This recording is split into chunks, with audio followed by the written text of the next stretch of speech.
Hello everyone, आप सभी का स्वागत है लेट्स लर्न विथ योग माया में। आज हम चर्चा करने वाले हैं टीचिंग एप्टीट्यूड से रिलेटेड 100 क्वेश्चंस के बारे में। आपकी परीक्षाएं जो 20 से 30 सितंबर के बीच नेट की परीक्षाएं होनी हैं, उसके लिहाज से पेपर 1 की तैयारी आपकी अच्छी होनी चाहिए। तो पेपर 1 में अब समय है प्रैक्टिस सेट्स करने का। तो चलिए स्टार्ट करते हैं टीचिंग एप्टीट्यूड से रिलेटेड क्वेश्चन को सॉल्व करना। तो क्वेश्चन नंबर 1 है, शिक्षण की प्रक्रिया को विभाजित किया जा सकता है राजनीतिक पृष्ठभूमि के आधार पर। कितने वर्गों में विभाजित किया जा सकता है? तो करेक्ट ऑप्शन हो जाएगा 3 वर्गों में, है ना। निरंकुश शासन तंत्र के अनुकूल शिक्षण की परिभाषा के प्रवर्तक हैं H.C. Morrison, N.L. गे, जॉन ब्रूबेकर और उपयुक्त में से कोई नहीं। तो निरंकुश शासन तंत्र है H.C. मॉरिसन द्वारा दिया गया। नेक्स्ट है, एलन गेज निम्नलिखित में से संबंध है प्रजातांत्रिक प्रणाली संबंधी शिक्षण परिभाषाओं से, निरंकुश प्रणाली संबंधी शिक्षण परिभाषाओं से, हस्तक्षेप रहित प्रणाली संबंधी शिक्षण की परिभाषाओं से, उपयुक्त में से कोई नहीं। करेक्ट ऑप्शन आपका हो जाएगा ऑप्शन ए, प्रजातांत्रिक प्रणाली संबंधी शिक्षण परिभाषाओं से। नेक्स्ट क्वेश्चन है 4, एक राष्ट्र की राजनीतिक प्रणाली वहाँ के शिक्षण को प्रायः प्रभावित करती है क्योंकि ऑप्शन ए, राजनेता शिक्षा तंत्र को अपने प्रभाव में रखना चाहता है।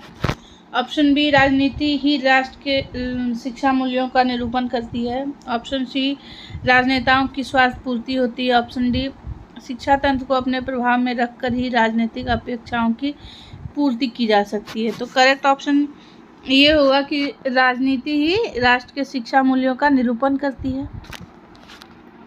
नेक्स्ट क्वेश्चन, जॉन ब्रूबेकर प्रभावित हैं, है ना। जॉन ब्रूबेकर किससे प्रभावित है?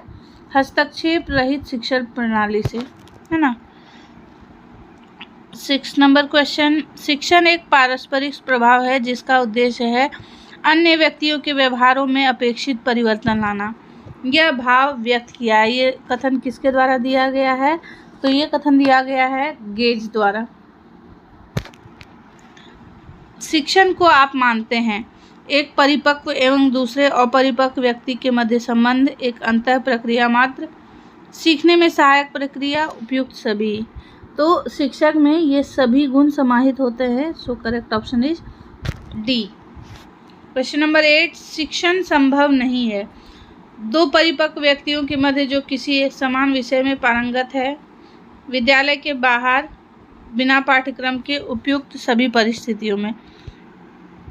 तो जो है शिक्षण जो है ना ही दो परिपक्व व्यक्तियों के बीच हो सकता है, ना ही विद्यालय के बाहर हो सकता है, ना ही बिना पाठ्यक्रम के बीच हो सकता है। यानी कि इन तीनों में से किसी भी परिस्थिति में शिक्षण संभव नहीं है। Correct option is D. Question number 9, दूसरों को दिशा निर्देशन करने, सीखने के लिए तथा अन्य प्रकार से निर्देशित करने की प्रक्रिया ही शिक्षण है। यह कथनांश किसका है? तो यह कथन दिया गया है रियांस द्वारा, है ना। क्वेश्चन नंबर 10, शिक्षण प्रक्रिया में निम्न में से किस एक प्रक्रिया की ओर संकेत नहीं करती, है ना। अंतः प्रक्रिया, व्यावसायिक प्रक्रिया, सतत प्रक्रिया, सामाजिक प्रक्रिया। तो सबसे जो है अनुचित क्या लग रहा है? व्यावसायिक प्रक्रिया। शिक्षण व्यावसायिक प्रक्रिया नहीं है, सतत है, सामाजिक प्रक्रिया है, अंतः प्रक्रिया है, परंतु व्यावसायिक प्रक्रिया नहीं है। क्वेश्चन नंबर 11, शिक्षण है आमने सामने चलने वाली प्रक्रिया, सोद्देश्य प्रक्रिया, उपचारात्मक प्रक्रिया, उपयुक्त सभी। तो शिक्षण जो है उद्देश्यपूर्ण भी है, आमने सामने भी चलती है और उपचारात्मक भी होती है, इसलिए करेक्ट ऑप्शन इज डी। अगले क्वेश्चन पे चलते हैं। क्वेश्चन नंबर 12, शिक्षण हो सकता है मापन योग्य, बालोपचार योग्य, बाल सुधारात्मक, उपयुक्त सभी। तो शिक्षण जो है कैसा हो सकता है? मापने योग्य भी हो सकता है, बालोपचार योग्य भी हो सकता है और बाल सुधारात्मक भी हो सकता है। करेक्ट ऑप्शन इज डी, उपयुक्त सभी। क्वेश्चन नंबर 13, शिक्षण एक ध्रुवीय प्रक्रिया क्योंकि इसमें सम्मिलित है ना। तो इसमें जो है क्या क्या सम्मिलित है? जो ट्रायंगल होता है टीचिंग का, उसमें क्या क्या होता है? यहाँ होते हैं टीचर, यहाँ होते हैं स्टूडेंट, और यहाँ होता है करिकुलम, है ना। तो छात्र, शिक्षक और पाठ्यक्रम, है ना। शिक्षण में संप्रेषण होता है शिक्षक बालक के मध्य, शिक्षक एवं प्राचार्य के मध्य, छात्र छात्रा के मध्य, वरिष्ठ छात्र एवं कनिष्ठ छात्र के मध्य। तो जो है शिक्षण में संप्रेषण शिक्षक और बालक के मध्य, टीचर और स्टूडेंट के बीच में होता है। क्वेश्चन नंबर 15, शिक्षण को सुधारात्मक प्रक्रिया माना गया है क्योंकि इसमें शिक्षक स्वयं अपना सुधार करते हैं, इसमें शिक्षक बाल व्यवहार में अपेक्षित सुधार करते हैं, इसमें विद्यालय रूपी संस्था का संपूर्ण समाज में सुधार करती है, इसमें प्राणी में सुधार करता है। तो जो है शिक्षण में किसका सुधार होता है? शिक्षक जो है बाल व्यवहारों में अपेक्षित सुधार करते हैं। सतत प्रक्रिया का अर्थ है सदैव चलने वाली, आजीवन चलने वाली, घर से लेकर विद्यालय तक चलने वाली, घर एवं स्थान हर क्षण चलने वाली प्रक्रिया। तो सतत का मतलब है हर जगह हर वक्त चलने वाली प्रक्रिया, घर हो या किसी भी स्थान पर हर पल जब हम लोग सीखते रहते हैं तो वो एक सतत प्रक्रिया होती है। क्वेश्चन नंबर 17, एक उत्तम शिक्षण की विशेषता है अपेक्षित सूचनाओं का आदान प्रदान करना, प्रजातांत्रिक आदर्शों के प्रति अनुकूलन, निर्देशात्मकता, उपयुक्त सभी। तो करेक्ट ऑप्शन हो जाएगा उपयुक्त सभी। ये सारे ही उत्तम शिक्षण की विशेषताएं हैं। उत्तम शिक्षण का एक गुण नहीं है। ऑप्शन ए, यह संवेगात्मक अस्थिरता का सृजन करता है, यह बाल कठिनाइयों का उपचार करता है, यह बाल कठिनाइयों का निदान करता है, यह छात्र योग्यताओं में संवर्धन करता है। तो 18 का करेक्ट ऑप्शन हो जाएगा यह संवेगात्मक अस्थिरता का सृजन करता है। यानी कि ये एक उत्तम गुण नहीं है, उत्तम शिक्षण का गुण नहीं है, बाकी सारे उसके गुण हैं। क्वेश्चन नंबर 19, भारतीय परिस्थितियों में उत्तम शिक्षण की आधारशिला है। भारतीय परिस्थितियों में बोला जा रहा है।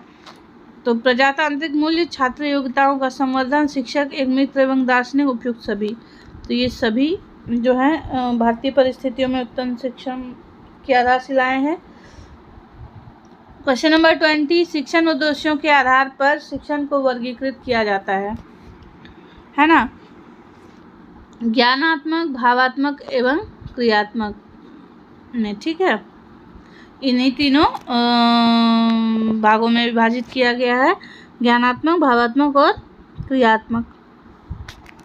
नेक्स्ट क्वेश्चन नंबर 21, ज्ञानात्मक उद्देश्यों का संबंध है। ज्ञानात्मक उद्देश्य किससे संबंधित है? मानसिक योग्यताओं से, है ना। मानसिक योग्यताओं में समाहित है स्मृति, तर्क, चिंतन, सृजनात्मकता, रुचि, अवधान, भावुकता, क्रियाशीलता, मन, क्रियाएं। तो इसमें मानसिक योग्यताओं में स्मृति, तर्क, चिंतन ये सब संबंधित है, memory, critical thinking, reasoning capability, creativity, है ना। शिक्षा में 3H से क्या तात्पर्य है? आपने सुना होगा 3H।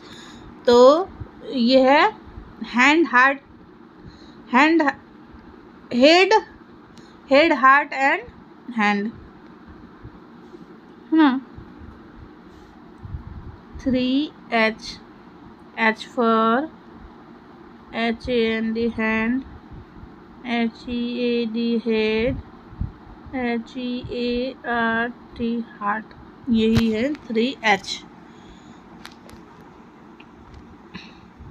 क्वेश्चन नंबर 24, प्रशंसनीय गुणों एवं मूल्यों को रखा जाता है ना। प्रशंसनीय गुणों और मूल्यों को रखा जाता है भावात्मक शिक्षण क्षेत्र में, ज्ञानात्मक शिक्षण क्षेत्र में, मनोगत्यात्मक शिक्षण क्षेत्र में, उपयुक्त सभी में नहीं।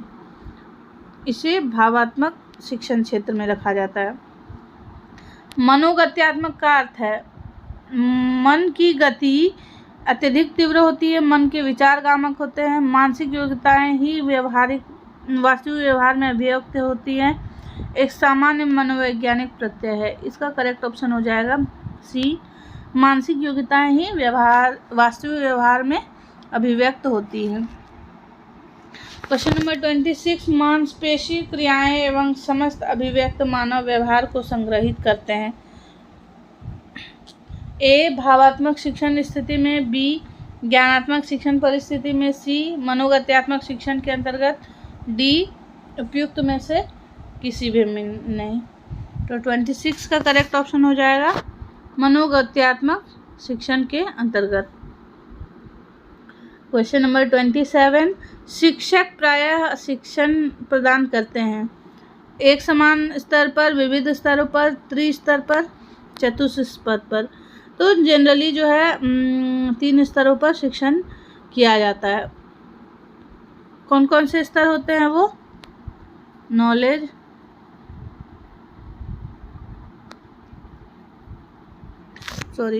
मेमोरी, अंडरस्टैंडिंग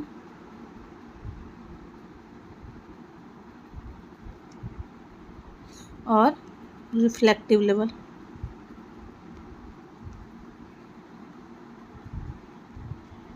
मेमोरी, अंडरस्टैंडिंग और रिफ्लेक्टिव लेवल 3 स्तरों पर। तो करेक्ट ऑप्शन हो जाएगा सी। 28 नंबर क्वेश्चन, निम्नलिखित चित्र में शिक्षण 3 स्तर प्रदर्शित करते हैं। इनमें से चिंतन स्तर, चिंतन स्तर, अवबोध स्तर और स्मृति स्तर। तो कौन सा करेक्ट है? तो मैंने अभी तुरंत बोला मेमोरी लेवल सबसे पहले हो जाएगा, मेमोरी लेवल यानी कि 3, फिर हो जाएगा अवबोध अंडरस्टैंडिंग लेवल 2 और फिर हो जाएगा चिंतन स्तर 3 to 1 ऑप्शन बी है ना। स्मृति स्तर के शिक्षण का संभावित संबंध छात्र के निम्नलिखित व्यवहार से होगा। स्मृति स्तर का संबंध किससे होगा? पुनर्वहन और पहचान, बोध नहीं होगा उसमें, ठीक है। तो ए और बी, तो करेक्ट ऑप्शन हो जाएगा डी। एक उत्तम शिक्षक को न्यूनतम ढंग से किस स्तर तक शिक्षण करना चाहिए? एक उत्तम शिक्षक को किस स्तर तक शिक्षण करना चाहिए? अवबोध स्तर तक, है ना। शिक्षक को उत्तम शिक्षण को चिंतन स्तर तक पहुंचाना चाहिए, है ना। हम रिफ्लेक्टिव लेवल को तक टीचिंग को कब पहुंचा सकते हैं? जब कक्ष जो है प्रतिभाशाली कक्षाओं की कक्षा हो तब। स्मृति में सम्मिलित नहीं है अधिगम, पुनर्वहन, पहचान और मूल्यांकन। तो मेमोरी लेवल में क्या सम्मिलित नहीं है? वो है मूल्यांकन, डी। स्मृति में मास्टरी होने के बाद बालक अधिगम स्वतः ही परिवर्तित हो जाएगा किसमें? जब बच्चों में स्मृति स्तर पूर्ण हो जाएगी तब वो कौन से स्तर पर चला जाएगा? अंडरस्टैंडिंग लेवल पर, सेकेंड लेवल है ये। तो अवबोध में शिक्षण एक सातत्यांक है जिसमें स्मृति स्तर से लेकर चिंतन स्तर तक दूरी तय की जाती है। यहाँ इन दोनों के मध्य अनिवार्य पड़ाव को कहते हैं। इन दोनों के बीच का पड़ाव है अवबोध स्तर। मेमोरी लेवल और रिफ्लेक्टिव लेवल के बीच आता है अंडरस्टैंडिंग लेवल। शिक्षण को स्वरूप के आधार पर वर्गीकृत किया जा सकता है। किसमें वर्गीकृत किया जाता है? वर्णनात्मक, निदानात्मक और उपचारात्मक, यानी कि डिस्क्रिप्टिव, डायग्नोस्टिक और रिमेडियल टीचिंग स्वरूपों में। 36 नंबर क्वेश्चन, निदानात्मक शिक्षण की आवश्यकता अनुभव की जाती है कब? निदानात्मक शिक्षण की आवश्यकता कब होती है? छात्र किसी क्लिष्ट तथ्य को समझाने में असमर्थ है, छात्र किसी तथ्य को पढ़ने में असमर्थ है, छात्र पढ़ने से जी चुराते हैं या छात्र प्रतिभावान है।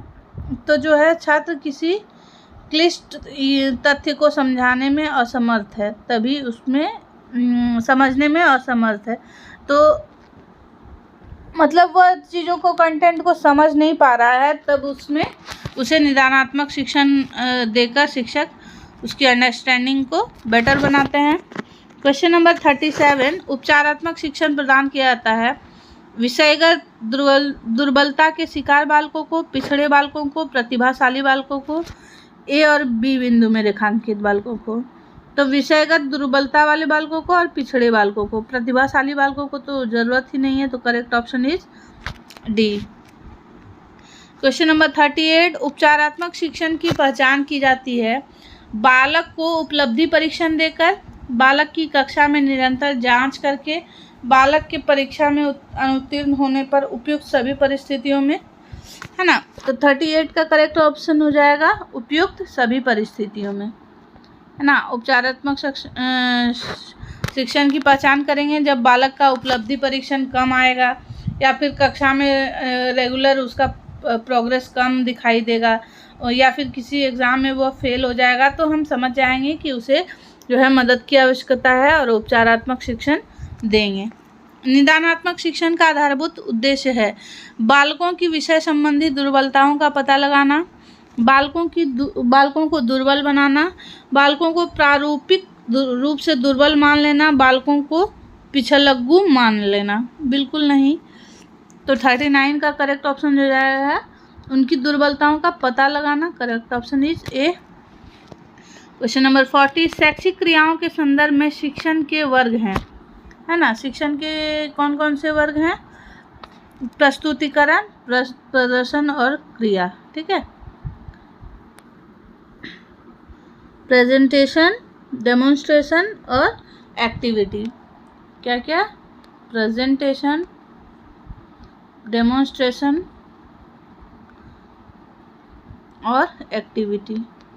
पहले प्रेजेंटेशन दिया जाएगा, फिर डेमोन्स्ट्रेट किया जाएगा उसको चीज़ों को दिखाकर, और फिर एक्टिविटी बेस्ड लर्निंग होगी। 41 नंबर क्वेश्चन, शैक्षिक व्यवस्था के संदर्भ में शिक्षण को वर्गीकृत किया जा सकता है।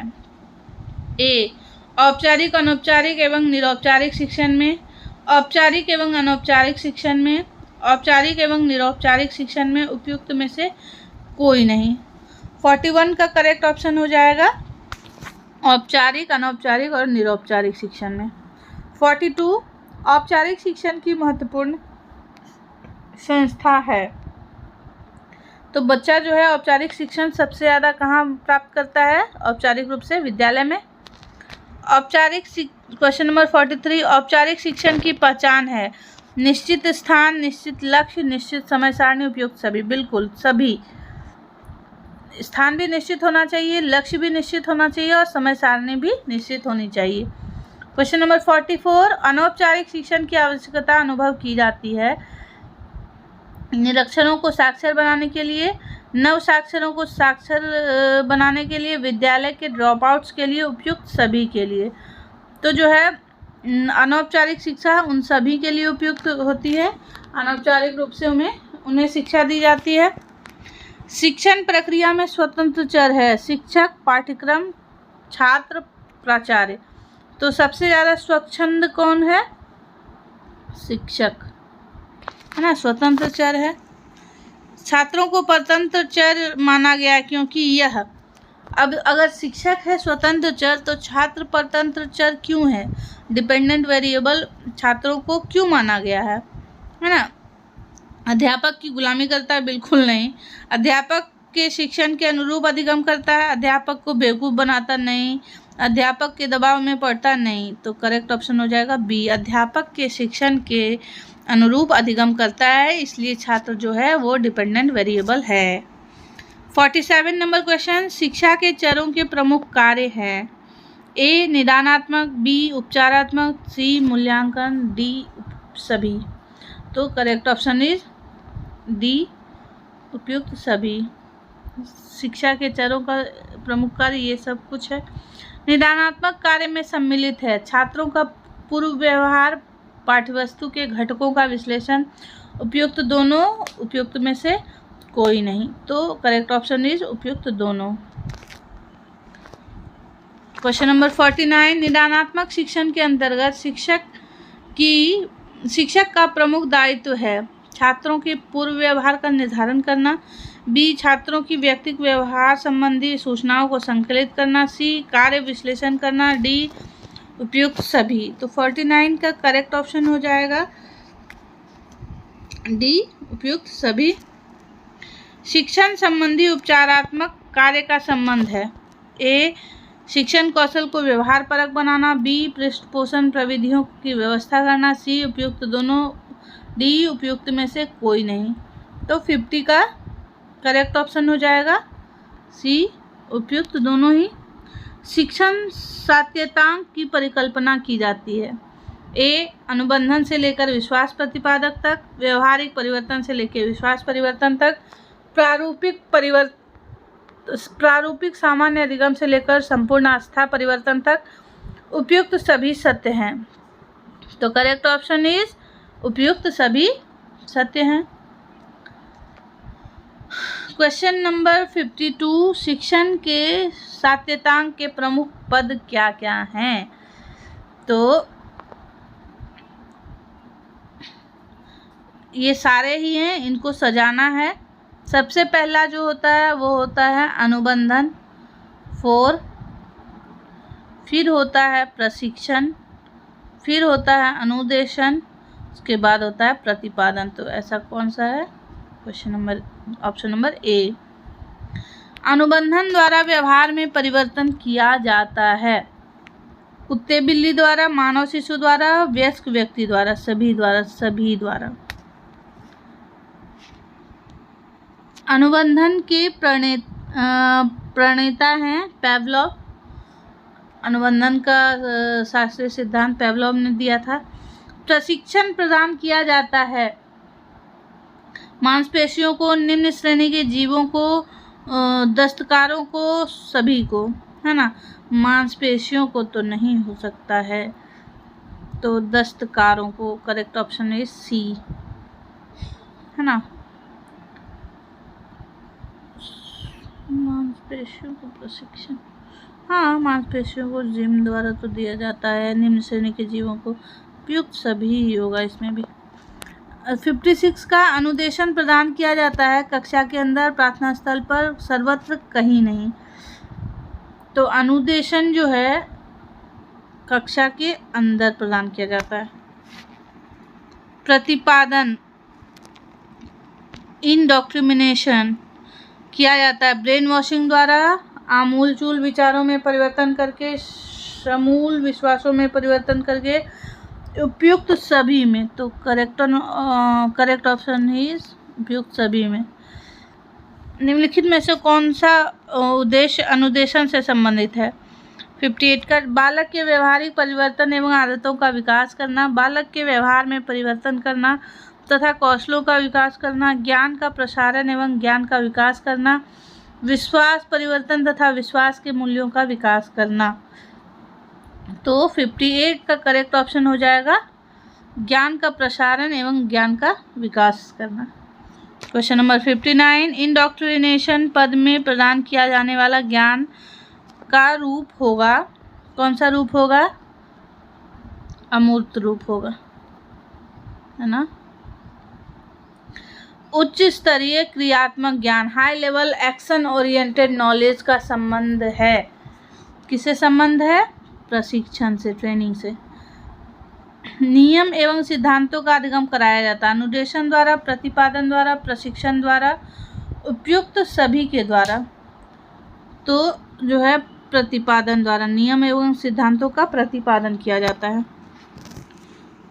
62, अवबोध स्तर पर यदि आप शिक्षण कराना चाहते हैं तो शिक्षण का सात्यतांक का चयन करेंगे। अवबोध स्तर पर कौन सा चयन करेंगे आप चयन करेंगे अनुदेशन। आप बालकों में सकारात्मक अभिवृत्तियों के विकास के लिए क्या करेंगे? प्रतिपादन स्तरीय शिक्षण, अनुदेशन केवल, अनुबंधन केवल, प्रशिक्षण केवल। 63 का करेक्ट ऑप्शन हो जाएगा प्रतिपादन स्तरीय शिक्षण। संकेत अधिगम का संबंध है अनुबंधन से, तो बहुभेदीय संप्रत्ययों का अधिगम का संबंध होना चाहिए। 64 का अनुदेशन से, ठीक है। क्वेश्चन नंबर 65, औपचारिक शिक्षा प्रणाली शिक्षा का प्रभावी घटक है अनुदेशन, प्रतिपादन, प्रशिक्षण, अनुबंधन। 65 का correct option is अनुदेशन।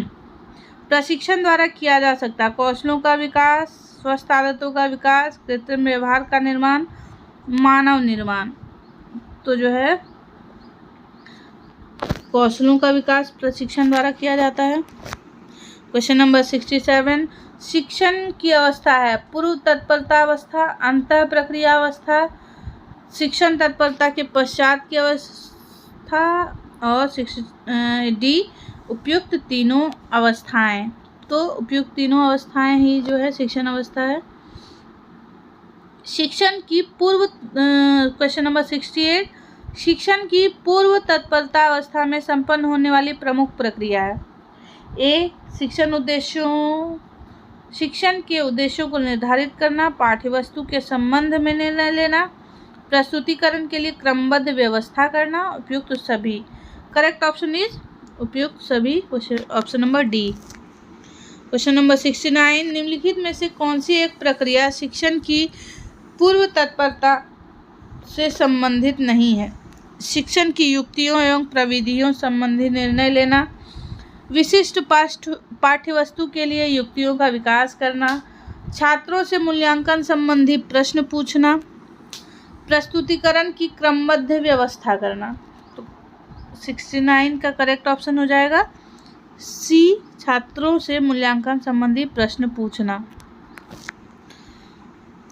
Question number 70, शिक्षण की अंतः प्रक्रिया अवस्था से संबंधित है ना? कक्षा के आकार प्रकार की अनुभूति, छात्रों का निदान, क्रिया एवं प्रतिक्रिया, उपयुक्त सभी। करेक्ट ऑप्शन इज उपयुक्त सभी। 71 नंबर क्वेश्चन, शिक्षण की अंतः प्रक्रिया अवस्था के अंतर्गत क्रिया प्रतिक्रिया पद का संबंध है। किससे संबंध है? उद्दीपकों के चयन से, हाँ, उद्दीपकों के प्रस्तुतिकरण से बिल्कुल, युक्तियों के प्रयोग से, उपयुक्त सभी, उपयुक्त सभी। शिक्षण की तत्परता के बाद की अवस्था का वास्तविक रूप में संबंध है। शिक्षण की जो तत्परता है उसके बाद की अवस्था का संबंध किससे है? मूल्यांकन से, है ना। क्वेश्चन नंबर 73, शिक्षण क्रियाओं का महत्व है। ऑप्शन ए, अध्यापकों के द्वारा कक्षा में प्रवेश करने से पूर्व तथा बाद में की जाने वाली संपूर्ण क्रियाओं का ज्ञान, अध्यापकों द्वारा अपने शिक्षण कौशलों में अपेक्षित सुधार, अध्यापकों के द्वारा शिक्षण चरों का उत्तम ज्ञान, उपयुक्त सभी। करेक्ट ऑप्शन इज डी, उपयुक्त सभी। गैने के अनुसार सीखने के प्रमुख प्रकारों की संख्या है। गैने द्वारा जो लर्निंग स्टेजेस की बात की गई है वो कितनी की गई है? 5।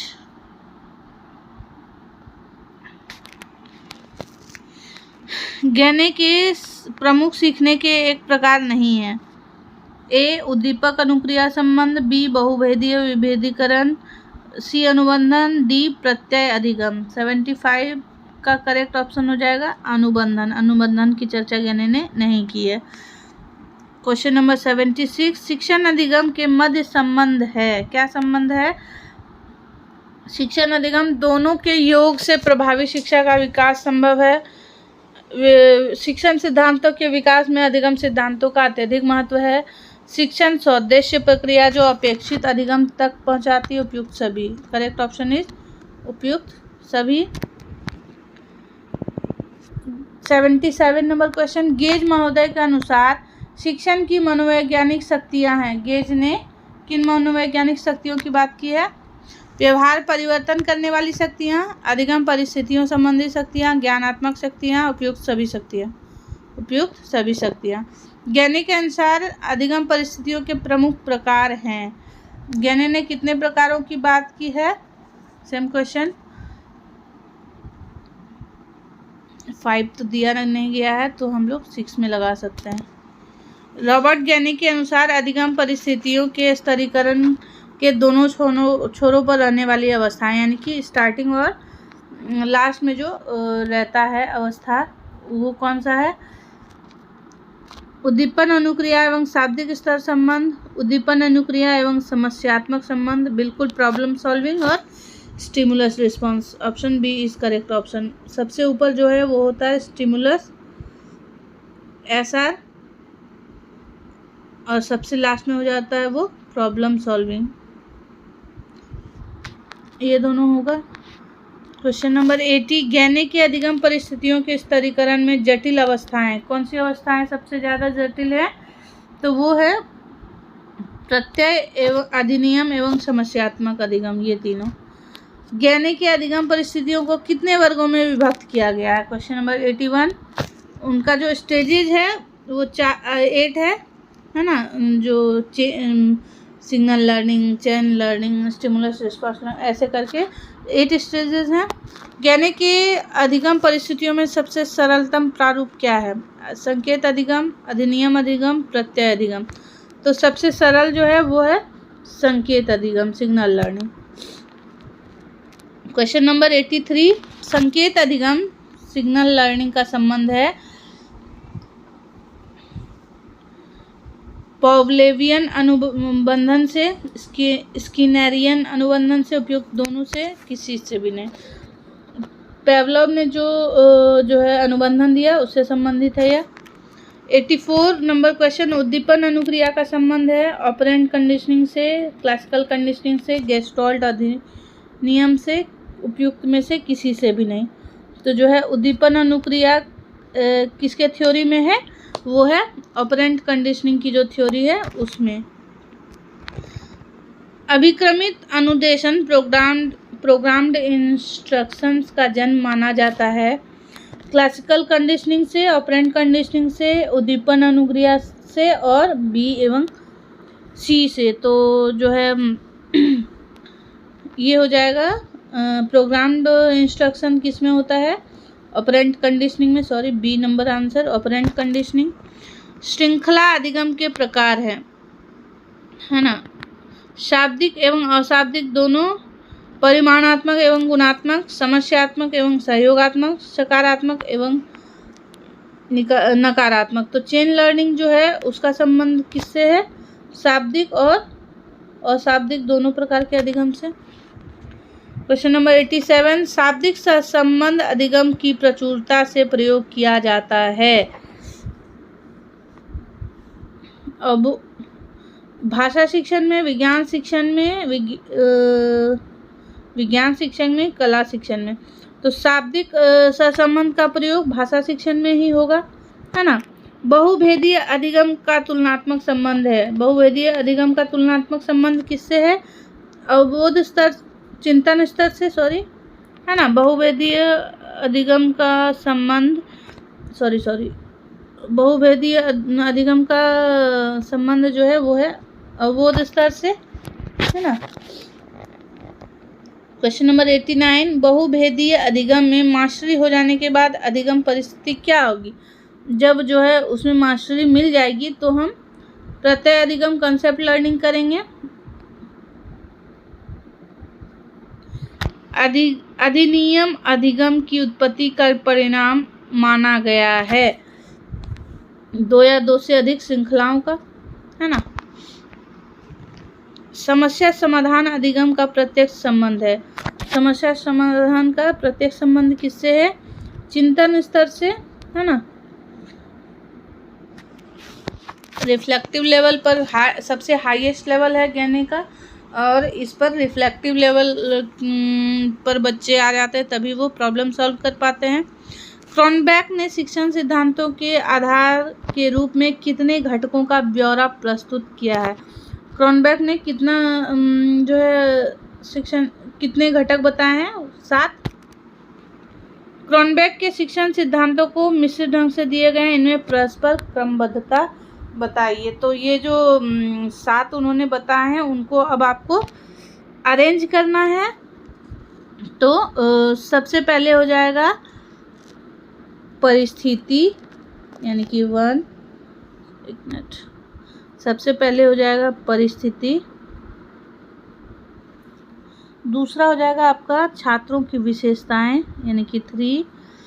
तीसरा हो जाएगा आपका लक्ष्य, यानी कि 5। चौथा हो जाएगा आपका अर्थापन, यानी कि 4। पांचवा हो जाएगा आपका क्रिया, यानी कि 6। छठा हो जाएगा आपका परिणाम, यानी कि 7 और 7वां हो जाएगा आपका भय के प्रति प्रतिक्रिया यानी कि 2। तो ये क्रम किस में है? 1 3 5 4 6 7 2 1 3 5 4 6 7 2। ये तो ऑप्शन ए में ही है करेक्ट ऑप्शन। क्रॉनबेक ने इस तरह से 7 घटकों का ब्यौरा प्रस्तुत किया है शिक्षण के सिद्धांत में। तो इसको आप याद भी कर लें, बार बार इसको देखें क्या क्या अवस्थाएं हैं। पहला हो जाएगा आपका परिस्थिति, छात्रों की विशेषताएं, लक्ष्य, अर्थापन, क्रिया, परिणाम और भय के प्रति प्रतिक्रिया। परिस्थिति सिचुएशन में क्रॉनबेक ने सम्मिलित किया है। परिस्थिति में क्या सम्मिलित किया है? पाठ्य वस्तु शिक्षा को, छात्र अधिगम सामग्री को, अधिगम उद्देश्यों को, उपयुक्त सभी को सम्मिलित किया है। क्रॉनबेक के अनुसार अर्थापन इंटरप्रिटेशन से अभिप्राय है। अर्थापन का क्या अभिप्राय है? छात्रों के अधिगम लक्ष्य। अर्थापन मतलब छात्रों का अधिगम लक्ष्य। क्वेश्चन नंबर 96, शिक्षण की उत्तर क्रिया अवस्था पोस्ट टीचिंग स्टेज का संबंध है। पोस्ट टीचिंग स्टेज जो है किससे संबंधित है? शिक्षण द्वारा व्यवहारिक परिवर्तन के वास्तविक रूप की परिभाषा करना, मूल्यांकन की उपयुक्त प्रविधियों का चयन करना, प्राप्त परिणामों से शिक्षण नीतियों में परिवर्तन करना, उपयुक्त सभी ही करेक्ट ऑप्शन है। क्वेश्चन नंबर 97, शिक्षण क्रियाओं का महत्व है। शिक्षकों की दिशा निर्देश मिलता है कि उन्हें कक्षा में प्रवेश करने से पूर्व, कक्षा में रहकर तथा उसके पश्चात क्या क्या करना चाहिए। सीखने सिखाने की क्रियाओं में घनिष्ठ संबंध स्थापित करता है। स्मृति स्तर से चिंतन स्तर तक शिक्षण को प्रभावी बनाती है। उपयुक्त सभी सत्य हैं। क्वेश्चन नंबर 97 का करेक्ट ऑप्शन इज डी, सभी सत्य हैं। क्वेश्चन नंबर 98, अनुदेशन एवं शिक्षण में परस्पर एक समानता है। क्या समानता है? वो है दोनों ही छात्र केंद्रित होते हैं, दोनों ही विषय वस्तु केंद्रित होते हैं, दोनों ही पृष्ठपोषण, पुनर्बलन, पाठ्य विश्लेषण पर बल दिया जाता है। Option C is correct. दोनों में ही पृष्ठपोषण, पुनर्बलन और पाठ्य विश्लेषण पर विशेष बल दिया जाता है।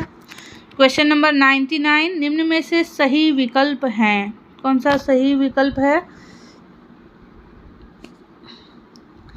शिक्षण में अनुदेशन निहित है, शिक्षण में अधिगम निहित है, शिक्षण में मूल्यांकन निहित है, शिक्षण में सर्वांगीण विकास निहित है।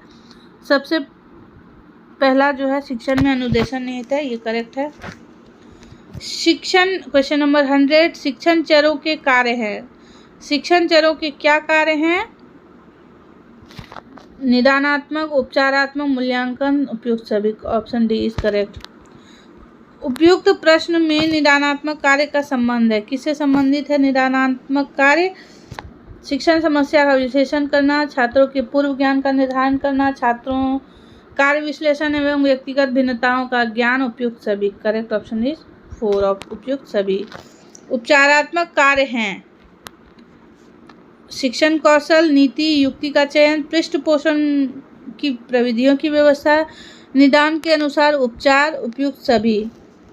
तो करेक्ट ऑप्शन इज उपयुक्त सभी।